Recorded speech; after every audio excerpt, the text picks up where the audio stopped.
सत्यव्रतं सत्यपरं त्रिसत्यं सत्यस्य योनिं निहितं च सत्ये सत्यस्य सत्यामृत सत्यनेत्रं सत्यात्मकं त्वां शरणं व्रजामि। जय जय श्री जगन्नाथ, जय जय श्री जगन्नाथ, जय जय श्री जगन्नाथ। प्रिय जगन्नाथ प्रेमी दिव्यात्मन ममाराध्या माता भगिनी वृंद आपण मानक समस्त को जय जगन्नाथ परिवार तरफ हार्दिक शुभकामना। महाप्रभु बसी जाइछंती अलंकार परिभूत कि सुंदर सौंदर्य भावमय मूर्ति भावरे भावरे आखिरे आखिरे कि जादू पूरी रही से मुखमंडल। बस बाकी अच्छी केवल महाप्रभुंकर प्रसाद पाइबा बा भोग आलती। तेबे दर्शक बंधु आज रविवार आमे महाप्रभु को दर्शन करुचे। बेश श्रृंगार बढ़ी जाइए महाप्रभुंकर। चाहिंछंती महाप्रभु चकाडोला चिकण कला। हे प्रभु कौन आउ तुमको कह कौन आउ ये अधम मागिब कौन किए मागिब। श्रेष्ठ दानी तमे ये संसार रे तम ठारू बड़ी श्रेष्ठ राजा राजाधिराज तुम्हें राजाधिराज। जगन्नाथंकर गोटे बेश आषाढ़ मास शुक्ल पक्ष एकादशी महाप्रभुंकर बेश राजाधिराज बेश समस्त राजांक राजा। आमे माने जेमितिका देखुचे आम मानकर विभिन्न प्रकार मंत्री अछंती। मंत्री माने महाप्रभुंक पाखरे सेवा करुछंती। महाप्रभुंक पाखरे सब मंत्री माने सेवा करुछंती। कौ मंत्री ना देवलोकर स्वर्गलोकर समस्त जी जी मंत्री पदरे अछंती से माने महाप्रभुंक पाखरे प्रथमतः ब्रह्मा हाथ जोड़ी ठिया आइछंती। शंकर भगवान हाथ जोड़ी ठिया आइछंती। भोगमंडप कांतरे आपण देखिछंती ना नहीं देखिछंती। कहि दउछि किए को स्वर्गलोकरे किए को उपाधि अछंती किए को मंत्री। प्रथम कथा देवदेव महादेव शंकर भगवान सी होउछंती राष्ट्रपति। देवदेव महादेव शंकर भगवान कौन राष्ट्रपति। विष्णु प्रधानमंत्री। हाँ ब्रह्मा ए कौन गोटे लिफाफा गलानी निमंत्रण। निर्माण और विकास मंत्री सृष्टिकर्ता से होचंती निर्माण और विकास मंत्री। लक्ष्मी सी कौन अर्थमंत्री। करेक्ट देखिले आपण माने बढ़िया। हाँ नारद सूचना प्रसारण मंत्री सांबादिक श्रेष्ठ सांबादिक देवलोकरे। आओ शिक्षा मानव संबल मंत्री किए सरस्वती। सरस्वती होचंती शिक्षा मानव संबल मंत्री। गणेश कौन प्रजुक्ति एवं पूर्त मंत्री। कौन सी कार्य आरंभ कले श्री गणेश ही जाऊ। वरुण जलसेचन मंत्री। अन्नपूर्णा खाद्य मंत्री। सूर्य आज रविवार सूर्य को मंत्री शक्ति मंत्री कारण आलोकर आलोक विद्युत विभाग मंत्री से सूर्य प्रकाशक सर्वप्रकाश प्रकाशक रामू। तेणु सूर्य होचंती प्रकाशर महाप्रभुंकर दक्षिण नेत्र सूर्य उद्भासित होउची। अश्विनी कुमार स्वास्थ्य मंत्री से होचंती देव वैद्य स्वास्थ्य मंत्री। पवन गोटे गोटे से माने सब गोटे गोटे पोस्ट अछंती। पवन कौन पवन होचंती जंगल और परिवेश मंत्री है कि। सहदेव मत्स्य और पशु संपद मंत्री। अग्नि गृह मंत्री। दुर्गा प्रतिरक्षा मंत्री। जम न्याय और आईन मंत्री। विश्वकर्मा निर्माण राष्ट्र मंत्री। हनुमान कल्याण मंत्री। चंद्र बाचस्पति। इंद्र शासक दलर मुख्य सचेतक। कार्तिकेय बेसामरिक विमान चलाचल एवं नागरिक उन्नयन मंत्री। कामदेव गुप्त अभियान मंत्री। राहु होउचंती कौन ना विरोधी दलर नेता। ये होउचंती स्वर्ग रे थिबा जेतिकी समस्त मंत्रिमंडल स्वर्गपुरर। तेणु ये समस्तंकर नियंत्रक महाप्रभु जगन्नाथ। विचार करंतु महाप्रभु ये समस्त को नियंत्रण कर।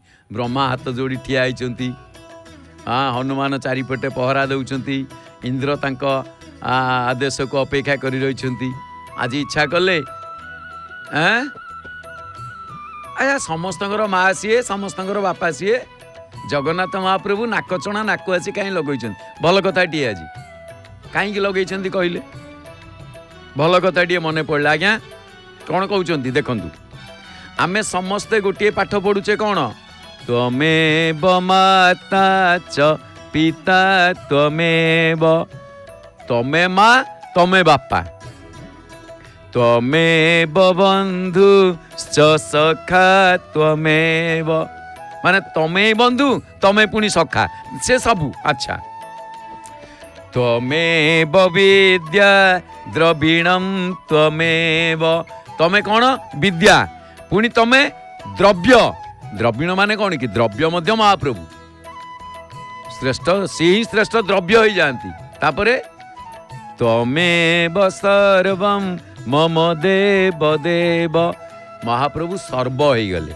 एठी सरीगला कथा, सर्व कहीदेला पर। किंतु कथाटी अच्छी सी होती कौन, त्वमेव माता, प्रथमे तांको माता संबोधन करागला ना नहीं, प्रथमे कौन संबोधन करागला, प्रथमे तांको माता बोली कहगला। माता बोली कहबार अर्थ कौन, सी समस्तंकर माँ। कहार माँ, आम मानकर तो माँ निश्चित, खाली आम मानकर माँ नुह, आमे माने जहाँ को गोटे गोटे मार्गरे जाई मार्गी हेई थाउ, जे जो माने जो देवता आमर मार्ग प्रदर्शक आमर इष्ट, धरी नियंतु रामानंदी आसिले से माने कहबे आमर राम इष्ट, धरी नियंतु कृष्णानंदी आसिले से माने कहबे आमर कृष्ण इष्ट, धरी नियंतु शैवपंथी आसिले से माने कहबे आमर शिव इष्ट। एमाने समस्ते गोटे गोटे मार्गरे गला परे से समस्ते जाइकी गोटे जगार मिलित हुए। से जगह किए ना जगन्नाथ धाम, जगन्नाथ क्षेत्र। जदि समस्ते मिलित हुअंती, एठी गोटे कथा, एठे राम कृष्ण बामन नृसिंह जेते देवता अछंती, जेते 24 अवतार, ये सबू समस्तंकर माँ होचंती जगन्नाथ। तेणु माँ नाक आसी नाकचଣା पिंधिला बड़ कथा कौन होगा। आई माँ तो नाक आसी नाकचଣା पिंधिब अलंकार भूषण। अच्छा आपण कहबे आज्ञा केमिति या को माँ हेले, राम को माँ कृष्ण को माँ, आपण जानिना अति सहज कथा। जन्माष्टमी पूर्व दिन सप्तमी रात्रि रे महाप्रभु को गोटे जेउड़ भोग लगे। जेउड़ भोग आपण जानिछंती लगे ना नहीं, लगे। तापरे आउ गोटे कथा, गर्भोदक वंदापना हुए। जेते बेले देवकी गर्भ को देवता माने वंदापना करतिले, स्तुति करतिले भागवत रे, देवस्तुति गर्भस्तुति, गर्भ को स्तुति करतिले। से जगन्नाथ महाप्रभु देवकी हेई श्रीकृष्ण को जन्म दियंती। तेणु श्रीकृष्ण को नाभि कटा जाए मंदिर रे। तेणु से गोटे मंडप, तार नाम नाभि कटा मंडप। से भजराम सतपथी बापा कि बापा नाभि कटाएनी कि आपण मानकर कहार बापा माँ नाभि कटाएनी। सेठी कृष्ण को नाभि, बामन को नाभि, राम को नाभि, ये सब कटाई राम कृष्ण बामन ये समस्त माँ जगन्नाथ हो माँ नाक आसी नाकचଣା मिले बड़ कथा कौन है। बोलिए जगन्नाथ भगवान की। अरे जय ध्वनि कहूना, जय ना मु एकुटिया खाली कहबी ना कौन, ये की कथा मो। हाँ ए देखिले से जय ध्वनि दे से पक्षी उड़िला केमिति चारिपटे उड़ुची देखिले पारा। तेणु जगन्नाथ महाप्रभु समस्तंकर माँ, ये गोटे कथा। आगुरी केबे कहितली कहितली आउ थरे केतले बापा कथा मन पके, बापा केमिति हेले, ये तो नाक आसी नाकचଣା पिंधिले पुणी बापा केमिति हेले, एक कथा आमे आउ केतले आलोचना करिबा। आपण गोटे कथा देखंतु, भल कथाटी मन पड़ला। आमे सूर्यंकर आमे जानिचे द्वादश आदित्य बोली कहा जाए। अष्टवसु द्वादश आदित्य, द्वादशी तिथिर इष्ट होचंती विष्णु। एई जो द्वादश आदित्य से सत्ୟରେ कौन एक ना एकाधिक, माने अधिक, से 12 जन आज सूर्य आम महाप्रभु दक्षिण चक्षु देखुचे सूर्य एपटे पतित पावन बाना फरफरे उड़ुची। सत कथा कहबाकू गले वैदिक परिभाषा पौराणिक पुराण वर्णना अनुसार अदिति पुत्र आदित्य नाम परिचित। प्रथम कथा किए से अदिति पुत्र आदित्य ना नहीं। अच्छा आओ विभिन्न पुराण शास्त्र रे आदित्यंकर द्वादश नाम उल्लेख करा जाइछि। केते ना उल्लेख करा जाइछि? केते ना? 12टी ना। दी हाथ टेकुचंदी भक्त। से सबू पाठ करिबा परे मन भितरे गोटे प्रश्न आसे जे एई जो द्वादश आदित्य कौन भिन्न भिन्न द्वादश संख्यक बा 12 जन देवता ना जणे आदित्यंकर 12 गोटी भिन्न भिन्न नाम। जनकर नाम अनेक आमर जमती श्रद्धा नाम अनेक आउ जातक नाम अनेक ये सब रोची ना नहीं। सेमिति सर्टिफिकेट ना अलगा सब अलग अलग रोची। श्रद्धा नाम सर्टिफिकेट नाम ये सब रोची। तेणु एठी टिके जदि आमे ब्रह्म संहिता उपरे दृष्टि दबा ताले बृहत ब्रह्म संहिता अनुसार वर्षर 12 मासरे सूर्यदेव 12 गोटी रूप धारण करती। बोलिए जगन्नाथ भगवान की, बोलिए पूजा पंडा सामंत की। आसीगले पूजा पंडा सामंत महाप्रभु बेश करदे से जगह को परिष्कार परिच्छन्न करुँच। बर्तमान महाप्रभु को प्रसाद ये कौन कले कहले आम शिखिले कौन जेउठारे बसी भोजन करिबा से जगह को अति स्वच्छ निर्मल करिबा सफा करिबा। चाहिले तो तारी ऊपर देके एकातर के सफा कर दियंते कहीं एते डबल डबल परिश्रम करिवे ना। एकथा हमकु शिखौचंती स्वच्छ स्थान रे बसिकी भोजन कर, परिष्कार स्थान रे बसिकी भोजन कर। मोर एटी स्थानटी परिष्कार करागला। जेमिति काच ग्लास रे पानी स्टील ग्लास रे पानी पीबे। आपण काच ग्लास रे पानी पियंतु शांति अलग लगे। से अनेक लोक देखिए ओहो बड़ शांति रे सब ड्रिंक्स करते लो मैंने से काच ग्लास रे काच ग्लास रे पी किंतु वास्तव में जल काच ओहो से मालटी टिके साइज कर दउछंती नहीं। तेणु जो सूर्यदेवंकर 12 गोटी रूप सूर्यदेव धारण करती सेथि मध्यरु बृहत ब्रह्म संहिता भल कथा कहते। कौन कौन ना ना कौन कौन ना इंद्रो धाता भगः पूषा मित्रोथ वरुणोर्चमा अंशुर्विवस्वां त्वष्टा च सविता विष्णुरेव च। कथाटी देखिले ए 12टी ना कौन सेगुड़िक नाम हला इंद्र धाता भग पूषा मित्र वरुण अर्यमा अंशु विवस्वान त्वष्टा सविता एवं विष्णु ये हेले 12टी ना। अच्छा सेई सूर्य जे कि द्वादश कला संपन्न अटंती। भल कथा ये आपण देखुचंती हाथ रे धरिचंती बेत द्वादश कला संपन्न अटंती। से द्वादश कला कौन ना द्वादश कला होचंती तपिनी तापिनी धूम्रा मरीचि ज्वालिनी रुचि सुधूम्रा बा सुषुम्ना कहा जाए जाकू भोगदा विश्वा बोधिनी धारिणी एवं क्षमा ये होचंती द्वादश कला। आमे देखुचे महाप्रभुंकर प्रसाद पाई प्रस्तुति बर्तमान आउ के अल्प समय अच्छी थाली धुआला प्रसाद प्रस्तुति हम थाली धुआला। ये थाली कहीं धुआला ना कौन सी पदार्थ व्यवहार करिया पूर्वर आग ताकू भल भाव में परिष्कार कर ताकू धोई नियो। थाली धोईकी बा जमी आम पत्रटे पकेले पानी छिंचिकी धोई थाए ताकू धुओ सफा कर परिष्कार रख परिष्कार परिच्छन्नता शिख तेणु ता देहरे तापरे फल महाप्रभु एवं आम देखा धीरे धीरे सब प्रस्तुति हम तेणु यही जो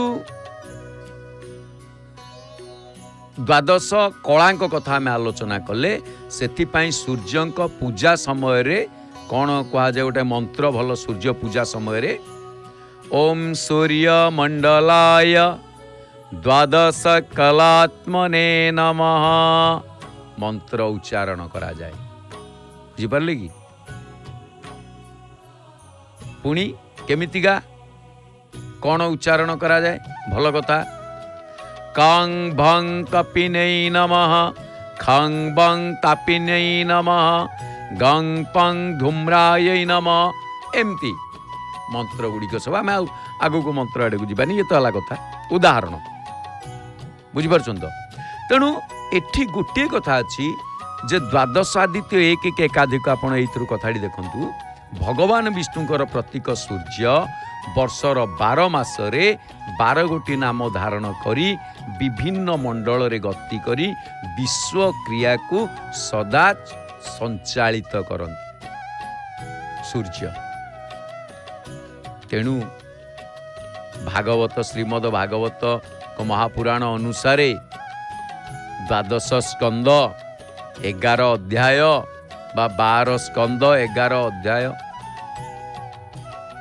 आओ 33 श्लोक रे भल वर्णना आसी कौन धाता कृतस्थली हेतैर वासुकी रथ क्रेन्मुने पुलस्त्य स्तंभुरुरीति मधुमासम नयन्त्यमी आर अर्थ टिके कौन ये आपण मैंने कहे कौन आज्ञा आसिले हाँ जहाँ पाइले ता गुड़िया आजुरू बाजुरू करी एपटे देखुना ये कौन सफा है ये गिनाटी को भल कि सफा कर बढ़िया भाग सफा कर एठी ये जो भाव माँ भली चंदन कराउछ माँ भली महाप्रभु को खुआइबा एठी भक्त माँ हो जाए भक्त तो माता पिता भक्त तो बंधु भक्त बा सेवक से मार भूमिका निर्वाह करते देखो এই जो धाता कृतस्थली हेतिर वासुकी रथक्रेन मुने पुलस्त्य स्तंभुरुरीति मधुमासम नयन्त्यमी यार अर्थ सूर्यदेव मधुमास कहले चैत्र मासरे धाता नाम धारण करी कृतस्थली नामनी अप्सरा हेति नामक राक्षस वासुकी नामक सर्प रथकृत नामक यक्ष पुलस्त्य नामक ऋषि एवं तुम्बुरु नामक गंधर्व एहिपरि 6 जन को संगरे नहीं आकाश मार्ग रे संचरण करिथांती चैत्र मासरे वा मधुमासरे एबे वर्तमान आपण कहबे आज्ञा आपण तो चैत्र मास कथा कहले बैशाख मासरे ताले कोन आज्ञा हाँ वर्तमान ज्येष्ठ मास चलछि बैशाख मासरे ना अर्जमा नाम को बहन करिकी पुलह ऋषि अथौजा यक्ष प्रहेति राक्षस पुंजिकास्थली अप्सरा नारद गंधर्व एवं कच्छनीर सर्प को संगरे नहीं ज्येष्ठ मास नहीं कि से विचरण करती आ ज्येष्ठ मासरे सूर्य कौन करती ना मित्र नाम धारण करती ए मासटी मित्र नाम रे सूर्य पूजा पाती मित्र मित्र नाम धारण करिकी अत्रि ऋषि पौरुषेय राक्षस तक्षक सर्प मेनका अप्सरा हाहा गंधर्व रथस्वन यक्ष को सांगरे नहीं विचरण करती आकाश मार्ग रे संचरण करती ये गला ज्येष्ठ आपण कहबे आज्ञा आषाढ़ मासरे वर्षा दिन सूर्य तो देखा दियंतिनी देखा नदेले कौन होला से चली था सदा बेले प्रसाद प्रस्तुति होला आग कदली चोपा छड़े रखिए ये गोटे बढ़िया पाठ ये ओडिशा रे देखा जाए कदली चोपा छड़े महाप्रभु को पूजा करवा आउ जो देखिए टिके ना छड़ेदेवे थोदेवे कहीं से भल रही खाइबे ये प्रभु को खाइबा को दिखाऊँगी आम मान घरे दि जाए तेबे कौन है ज्येष्ठ मास को देखा ज्येष्ठ गला आषाढ़ मासरे सूर्यदेव वरुण नाम बहन करिकी सांगरे वशिष्ठ ऋषि, रंभा अप्सरा, सहजन्य यक्ष, हुहु गंधर्व, शुक्र नाग एवं चित्रस्वन राक्षस को लेकिन माने से कौन करती ना संचरण करती आकाश मार्ग। सेमिति श्रावण मासरे इंद्र नाम धारण करिकी विश्वावसु गंधर्व, स्त्रोता यक्ष, एकापत्र नाग, अंगिरा ऋषि, प्लमोचा अप्सरा एवं चर्च्य नामक राक्षस को सांगरे नहीं से कौन करती संचरण करती। भाद्रव मासरे विवस्वन नाम बहन करती। विवस्वन नाम बहन करिकी सूर्यदेव सांगरे कौन करती ना उग्रसेन गंधर्व, व्याघ्र नामक राक्षस एवं असारण यक्ष, भृगु ऋषि, अनुम्लोचा अप्सरा, शंखपाल नाग एमानंकु सांगरे नेकी संचरण करती। आश्विन मासरे सूर्य कौन करती ना त्वष्टा नाम धारण करती। सांगरे किए थांती ना जमदग्नि ऋषि, कंबल नाग, तिलोत्तमा अप्सरा, ब्रह्मापेत राक्षस, शत्रुजित यक्ष एवं धृतराष्ट्र गंधर्व को साथी। धृतराष्ट्र कहले एटी याक पिता को नुह को का पिता दुर्योधन बापा को नुह, धृतराष्ट्र नामक गंधर्व। जे गंधर्व ना हूँ धृतराष्ट्र। कार्तिक मासरे सूर्य विष्णु नाम धारण करती, निजस्व नाम विष्णु। कार्तिक मासरे जो विष्णु नाम धारण करती से अश्वतर नाग, रंभा अप्सरा, सूर्यवर्चा गंधर्व, सत्यजित यक्ष, विश्वामित्र ऋषि, मखाप्रेत राक्षस को से सांगे नहीं था। मार्गशीर मासरे अंशु नाम को धारण करती से कश्यप ऋषि, तर्क्ष यक्ष, शत्रुसेन गंधर्व, उर्वशी अप्सरा, विद्युत नामक जो शत्रु राक्षस एवं महांख नाग को सांगरे नियंती। पौष मासरे सूर्य कौन करती ना भग नाम को धारण करती सांगरे नियंती जे कि स्फूर्ज राक्षस, अरिष्टनेमी गंधर्व, ऊर्णपक्ष ऊर्णयक्ष, आयु ऋषि, पुणी पूर्वचित अप्सरा एवं कर्कोटक नाग को सांगरे नहीं था। माघ मासरे उषा नाम बहन करिकी धनंजय नाग, बात राक्षस, सुषेण गंधर्व, सुरुचि यक्ष, घृताची अप्सरा एवं गौतम ऋषि को सांगरे नहीं था। फाल्गुन मासरे सूर्य नाम जो धारण करती ता हूँ पर्जन्य। ए पर्जन्य नाम को धारण करी से कौन करती ना क्रतु नामक यक्ष, वर्चा नामक राक्षस, भरद्वाज नामक ऋषि, सेनजित नामक अप्सरा, विश्व गंधर्व एवं ऐरावत सर्प को गोटे सर्प तार नाम ऐरावत, ऐरावत अस्थि नुह ताकू नहीं निजर दिव्य स्वर्ण रथरे आरोहण करी महाकाशरे संचरण करिथान। तेणु ए सबुरु शास्त्रोक्त विवरणी आमको जना पड़े जे से गोटे सूर्य विभिन्न मासरे भिन्न भिन्न नाम अभिहित हेई भगवान विष्णु को पराशक्ति और तेजरे तेजियान होई विभिन्न समय निजर कलोचित बा कालोचित उत्ताप, ग्रीष्म, वर्षा, शीत आदि प्रदान करी संसारर अंधकार तथा पाप राशि को नाश करी अखिल जगत को हृष्टपुष्ट, शक्तिशाली, क्रियाशील, निरोग तथा प्रफुल्लित से करिथान। सूर्य आमे महाप्रभुंकर दक्षिण नेत्र देखुचे सूर्य महाप्रभु का प्रसाद एबे भी सुधा गोटे गोटे करी फल सब थाली रे थुआ होउची, बढ़ा जाउची, बढ़ा जीव सबू तांकरी आगे सबू तो से सबू से नुह कौन देवी विभिन्न प्रकार फल सबू थाली रे रखा होउची। सारे दर्शन करी खुशी रे आसुचंती बिंदास आसिया को मन नहीं आउ टिके चाहि दउचंती पछकू। हाँ देखुचंती आपण माने केड़े सुंदर भाव रे दीप सेठी जळुची, एपटे पतित पावन बाना पर परे उड़ुची, आउ वर्षारे सब लाखी जाइछन, टिके वर्षा पड़ी जाइछि, पवन कम अच्छी तेणु से सब जेतिकी बाना से गुड़िक सब लाखी जाइछि बड़ देउल रे। तेबे ସୂର୍ଯ୍ୟଦେବ ଯେତେବେଳେ ମହାକାଶରେ ଗତି କରନ୍ତି ସେତେବେଳେ ଋଷିଗଣ ମାନେ ବେଦମନ୍ତ୍ର ପାଠ କରିକି ସ୍ତୁତିଗାନ କରିଥାନ୍ତି। ଅପ୍ସରାଗଣ ମାନେ ନୃତ୍ୟ କରନ୍ତି। ଯକ୍ଷଗଣ ସୂର୍ଯ୍ୟଙ୍କ ରଥର ସଜ୍ଜୀକରଣ କରନ୍ତି। ନାଗଗଣ ରଥର ରଜୁ ଭାବରେ କାର୍ଯ୍ୟ କରିଥାନ୍ତି। ତା ଛଡ଼ା 60,000 ବାଳଖିଲ୍ୟ ବ୍ରହ୍ମର୍ଷିଗଣ ସୂର୍ଯ୍ୟଙ୍କର ସ୍ତୁତିଗାନ କରି ଆଗେ ଆଗେ ଚାଲିଥାନ୍ତି। ଆଜି ରବିବାର, ତେଣୁ ନିର୍ଯାସରେ କହିବାକୁ ଗଲେ ସୂର୍ଯ୍ୟ ଏକ, ତାଙ୍କର ଦ୍ୱାଦଶ ନାମ ମାତ୍ର। ସେଥିପାଇଁ ଆପଣ କହିବେ ଆଜ୍ଞା ଦ୍ୱାଦଶ ଆଦିତ୍ୟ ବିଶ୍ୱକର୍ମା ତାଙ୍କୁ ଦ୍ୱାଦଶ ନାମରେ ଦ୍ୱାଦଶ ଖଣ୍ଡ କଲେ। ଯେଉଁ ଦ୍ୱାଦଶ ଖଣ୍ଡ କରିବା କଥା ଆପଣମାନେ ଶୁଣିଛନ୍ତି ସୂର୍ଯ୍ୟଙ୍କର, ଏଇ ଦ୍ୱାଦଶ ନାମକରଣ କରାଗଲା।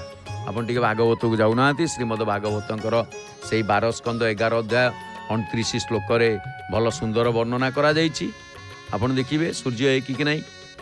ଅନାଦ୍ୟ ବିଦ୍ୟୟା ବିଷ୍ଣୁ ରାତ୍ମନା ସର୍ବଦେହିନାଂ ନିର୍ମିତ ଲୋକତନ୍ତ୍ରୋୟମ୍ ଲୋକେଷୁ ପରିବର୍ତ୍ତତେ।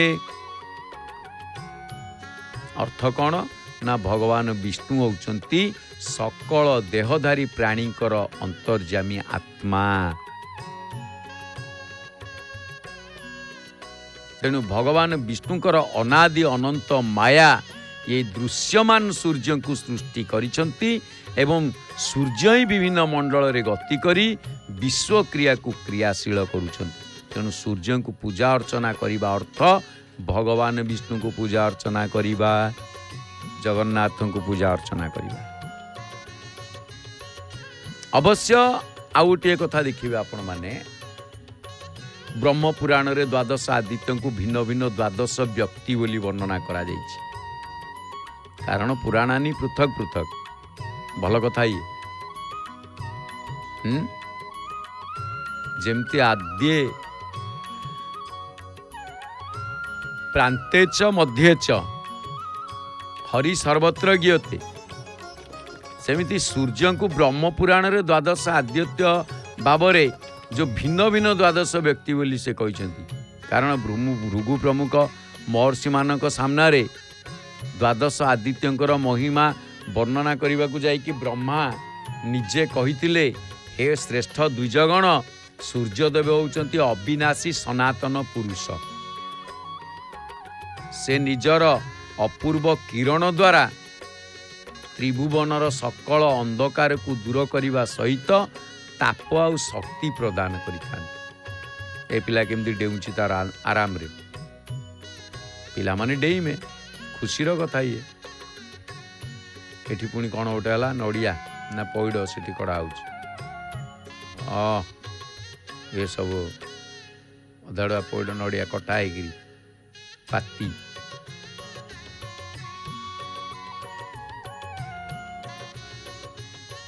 ଆଉ ଏପଟେ ଆମେ ଦେଖୁଛେ ଖପୁରିଆ। ମୁଣ୍ଡିଆଟିଏ ମାରିଲେ ତୁଳସୀ ତକ ଯାହା ଆଣିଥିଲେ ମାଳ ସବୁଯାକ ବିକ୍ରି ହେଇଗଲା। ଗଲା ଏଥର ଡାଲାଟି ଧରିଲେ ଚାଲିଲେ।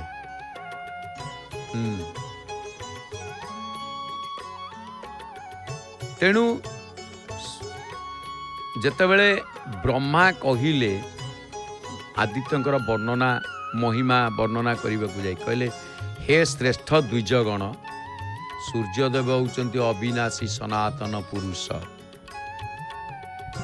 ସେ ନିଜର ଅପୂର୍ବ କିରଣ ଦ୍ୱାରା ତ୍ରିଭୁବନର ସକଳ ଅନ୍ଧକାରକୁ ଦୂର କରିବା ସହିତ ତାପ ଆଉ ଶକ୍ତି ପ୍ରଦାନ କରିଥାନ୍ତି।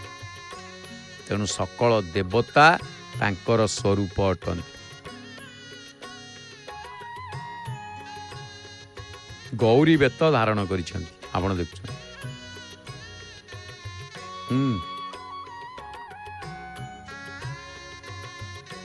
ତେଣୁ ଅବ୍ୟକ୍ତ ପରମାତ୍ମା ସକଳ ପ୍ରଜାପତି ତଥା ପ୍ରଜାଙ୍କୁ ସୃଷ୍ଟି କରିବା ପରେ ନିଜକୁ ଦ୍ୱାଦଶ ଭାଗରେ ବିଭକ୍ତ କରି ଦ୍ୱାଦଶ ଆଦିତ୍ୟ ରୂପରେ ସମ୍ପୂର୍ଣ୍ଣ ଜଗତରେ ସ୍ୱବିଭୂତିକୁ ପରିବ୍ୟାପ୍ତ କରିଥିଲେ। ପ୍ରଥମେ ସେ ଇନ୍ଦ୍ର ରୂପକୁ ବହନ କଲେ ଏବଂ ଦେବରାଜ ପଦ ଗ୍ରହଣ କରି ଦେବ ଶତ୍ରୁଙ୍କୁ ବିନାଶ କରିଥିଲେ। ଦ୍ୱିତୀୟରେ କ'ଣ କଲେ ନା ଧାତା ରୂପରେ ପ୍ରଜାପତି ପଦରେ ଅବସ୍ଥାନ କରି ବିଭିନ୍ନ ପ୍ରାଣୀଙ୍କୁ ସୃଷ୍ଟି କରିଥିଲେ। ତୃତୀୟରେ ପର୍ଜନ୍ୟ ରୂପରେ ମେଘମଣ୍ଡଳ ସର୍ଜନା କରି ବର୍ଷା ସୃଷ୍ଟି କରିଥାନ୍ତି। ଚତୁର୍ଥରେ ତ୍ୱଷ୍ଟା ରୂପରେ ସକଳ ବନସ୍ପତି ଏବଂ ଔଷଧି ସୃଷ୍ଟି କରି ତାର ପୁଷ୍ଟି ସାଧନ କରନ୍ତି। ସପ୍ତମରେ ଭଗ ରୂପରେ ଶରୀରଧାରୀଙ୍କ ମଧ୍ୟରେ ଅବସ୍ଥାନ କରି ସେମାନଙ୍କୁ ଐଶ୍ୱର୍ଯ୍ୟବାନ କରିଥାନ୍ତି। ଅଷ୍ଟମରେ ଆଦିତ୍ୟ ହେଲେ ବିବସ୍ୱାନ, ସେ ଅଗ୍ନି ମଧ୍ୟରେ ଅବସ୍ଥାନ କରି ଜୀବଗଣଙ୍କର ଭକ୍ଷଣ କାର୍ଯ୍ୟ ଏବଂ ଭୁକ୍ତ ଇତ୍ୟାଦି ଖାଦ୍ୟ ଆଦିର ପାଚନ କ୍ରିୟାକୁ ସମ୍ପାଦନ କରନ୍ତି। ନବମ ଆଦିତ୍ୟ ହେଉଛନ୍ତି ବିଷ୍ଣୁ। ନବମ ଆଦିତ୍ୟ ଆମେ ଦେଖୁଛେ ମହାପ୍ରଭୁଙ୍କୁ ମୁଖମଣ୍ଡଳ ମହାପ୍ରଭୁଙ୍କର ଉଦ୍ଭାସିତ ହେବା ସହିତ ଭକ୍ତମାନେ ମଧ୍ୟ ଦର୍ଶନ କରି ଜଣେ ଜଣେ ଆସୁଛନ୍ତି। ତେଣୁ ନବମ ଆଦିତ୍ୟ ହେଉଛନ୍ତି ବିଷ୍ଣୁ, ସେ ଦେବ ଶତ୍ରୁଗଣଙ୍କର ବିନାଶ ସାଧନ କରନ୍ତି। ଦଶମରେ ଅଂଶୁମାନ ରୂପରେ ବାୟୁ ମଧ୍ୟରେ ଅବସ୍ଥାନ କରି ପ୍ରାଣୀମାନଙ୍କୁ ଶକ୍ତି ଆଉ ସ୍ଫୂର୍ତ୍ତି ବା ଆନନ୍ଦ ପ୍ରଦାନ କରିଥାନ୍ତି। ଏକାଦଶରେ ବରୁଣ ରୂପ ଗ୍ରହଣ କରିକି ସେ ସଦାସର୍ବଦା ଜଳ ମଧ୍ୟରେ ଅବସ୍ଥାନ କରି ପ୍ରାଣୀମାନଙ୍କୁ ଶୋଷଣ କରିଥାନ୍ତି। ଅର୍ଥ ଜଳକୁ ଶୋଷଣ, ପ୍ରାଣୀମାନଙ୍କୁ ପୋଷଣ। ଆଉ ଦ୍ୱାଦଶରେ ମିତ୍ର ରୂପରେ ଅଖିଳ ଲୋକର ମଙ୍ଗଳ ବିଧାନ କରିବା ପାଇଁ ପରମ ବ୍ରହ୍ମଙ୍କ ଉଦ୍ଦେଶ୍ୟରେ ସଦାସର୍ବଦା ତପସ୍ୟା ଆଚରଣ କରିଥାନ୍ତି। ତେଣୁ ପରମାତ୍ମା ସୂର୍ଯ୍ୟଦେବ ଏଇଭଳି ଦ୍ୱାଦଶ ରୂପକୁ ଗ୍ରହଣ କରି ସମ୍ପୂର୍ଣ୍ଣ ଜଗତକୁ ପରିବ୍ୟାପ୍ତ କରି ଅବସ୍ଥାନ କରିଥାନ୍ତି। ଆଉ ସୂର୍ଯ୍ୟଙ୍କର ଏହିସବୁ ବୈଶିଷ୍ଟ୍ୟ ତାଙ୍କୁ ଅତିଶୟ ଲୋକ ପୂଜ୍ୟ କରିଛି ସୂର୍ଯ୍ୟଙ୍କ ଦର୍ଶନ। ତେଣୁ ସୂର୍ଯ୍ୟଙ୍କ ଯୋଗୁଁ ଜୀବ ତଥା ଉଦ୍ଭିଦ ଜଗତର ସ୍ଥିତି ଆଉ ପୁଷ୍ଟି ସମ୍ଭବ ହୋଇଛି। ସୂର୍ଯ୍ୟ ନଥିଲେ ଜୀବ ଜଗତର ସ୍ଥିତି ଆଉ ପୁଷ୍ଟି ସମ୍ଭବ ହୋଇନଥାନ୍ତା। ସାଧାରଣ 2-3 ଦିନ ବର୍ଷା ହେଇଗଲେ, ଖରା ନ ଆସିଲେ ଅବସ୍ଥା ଯାହା ହେଉଛି ଆପଣମାନେ ଜାଣିଥିବେ। ରାସ୍ତାଘାଟ କାଦୁଅ, ତାକୁ ଶୁଖେଇବ କିଏ ନା ସୂର୍ଯ୍ୟ। ସୂର୍ଯ୍ୟ ତାକୁ ଶୁଖେଇଥାନ୍ତି। ପ୍ରସ୍ତୁତ ହେଇଗଲେଣି ଭୋଗ ଟେକିବା ପାଇଁ, ନାଇଁ କି? ଆଚ୍ଛା, ତେଣୁ ସୂର୍ଯ୍ୟ ହିଁ ଜୀବନ, ତେଜ, ଓଜ, ବଳ, ଯଶ, ଆୟୁ, ଚକ୍ଷୁ, ଶ୍ରୋତ୍ର, ମନ ଓ ଆତ୍ମା। ତେଣୁ ସୂର୍ଯ୍ୟଙ୍କୁ ଏହା କୁହାଯାଏ ପ୍ରସାଦ ଅର୍ପଣ ତଦେବ ବସ୍ତୁ ଗୋବିନ୍ଦ ତୁଭ୍ୟମ ଏବ ସମର୍ପୟାମି। ହେ ଜନାର୍ଦ୍ଦନ, ଅଖିଳ ଜଗତର ନାଥ ହେ ପ୍ରଭୁ, ଏ ଅକିଞ୍ଚନକୁ ଆପଣ ଦେଇଥିବା ପଦାର୍ଥ ସେ ହିଁ ଆପଣଙ୍କୁ ଅର୍ପଣ କରୁଛି, ସାଦରେ ଗ୍ରହଣ କରନ୍ତୁ। ତେଣୁ ଆଦିତ୍ୟ ବୈ ତେଜ ଓଜ ବଲଂ ଯଶ ଚକ୍ଷୁ ସ୍ରୋତେ ଆତ୍ମା ମନଃ, ନାରାୟଣ ଉପନିଷଦରେ ଆପଣ ଯେତେବେଳେ ଦେଖିବେ। ତେଣୁ ଏଇଠି ଗୋଟିଏ କଥା ଆସିଛି ଯେ ମେରୁଗିରିର ଶିଖରସ୍ଥ ଗନ୍ଧମାର୍ଦ୍ଦନ ପର୍ବତରେ ମିତ୍ର ରୂପୀ ଆଦିତ୍ୟଙ୍କୁ ତପସ୍ୟା ମଗ୍ନ ଥିବା ଦେଖି ଦେବର୍ଷି ନାରଦଙ୍କ ମନରେ ଗୋଟିଏ ପ୍ରଶ୍ନ ଆସିଲା ଯେ ଅକ୍ଷୟ ଅବିକାରୀ ବ୍ୟକ୍ତ ସ୍ୱରୂପ ସନାତନ ପୁରୁଷ, ତ୍ରିଲୋକର ଧାରଣକାରୀ, ସକଳ ଦେବତାଙ୍କର ଯିଏ ପିତା, ପୁଣି ପରାତ୍ପର ସ୍ୱରୂପ, ସେ ପୁଣି କେଉଁ ଦେବତାଙ୍କୁ ସନ୍ତୁଷ୍ଟ କରିବା ପାଇଁ ଏତେ କଠୋର ତପସ୍ୟା କରୁଛନ୍ତି? ବଢ଼ିଆ କଥା, ଏଠି ପ୍ରଶ୍ନ ଆସିଛି ନାରଦଙ୍କ ମନରେ। ସେ ତାହେଲେ କୋଉ ଦେବତାଙ୍କୁ ସେ ସନ୍ତୁଷ୍ଟ କରିବା ପାଇଁ କଠୋର ତପସ୍ୟା କରୁଛନ୍ତି?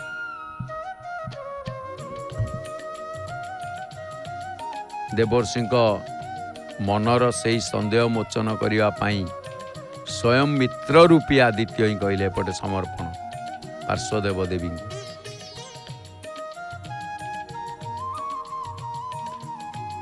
ଯେ ମିତ୍ର ରୂପୀ ଆଦିତ୍ୟ କହିଲେ ଦେବର୍ଷି ନାରଦ ए जो सूक्ष्म अभिज्ञा अव्यक्त अचल ध्रुव इंद्रिय रहित से इंद्रियगत विषय मुक्त तथा सकल भूतरु पृथक अवस्थान करिथांती ताकू ही सकल जीवंकर अंतरात्मा बा क्षेत्रज्ञ कहा जाए। तेणु त्रिभुवन रहित भगवान हिरण्यगर्भ नाम रे परिचित ताकू कहा जाए हिरण्यगर्भ। तेणु से होचंती विश्वात्मा, से होचंती सर्व बा तांको संहारकारी आ तांको ही अक्षर कहा जाए। महाप्रभु आसंतु दर्शन करिवा महाप्रभुंकर भोग आळती। जय जगन्नाथ।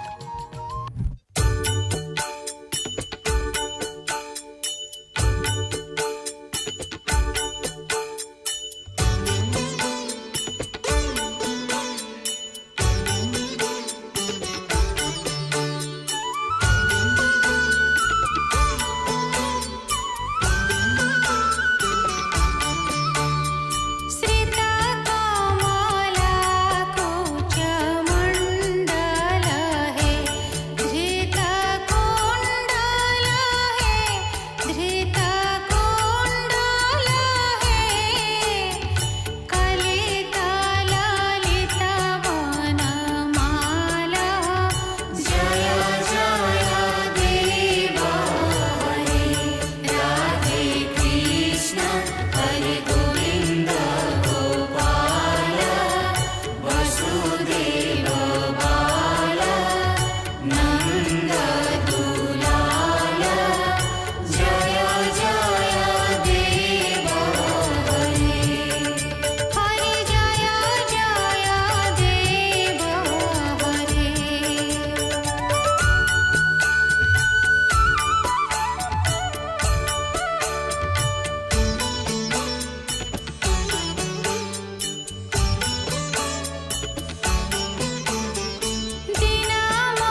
जय जय श्री जगन्नाथ, जय जय श्री जगन्नाथ, जय जय श्री जगन्नाथ। दर्शन करुथिले महाप्रभुंकर भोग आळती,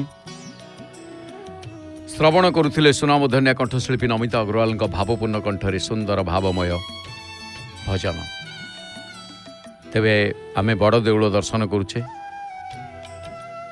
एवं बड़ देउल सहित पतित पावन बाना हलदिया बाना फरफर उड़ुचंती। नीलचक्र, अमृत कलश, अँला बेढ़ा, रामानंदी तिलक,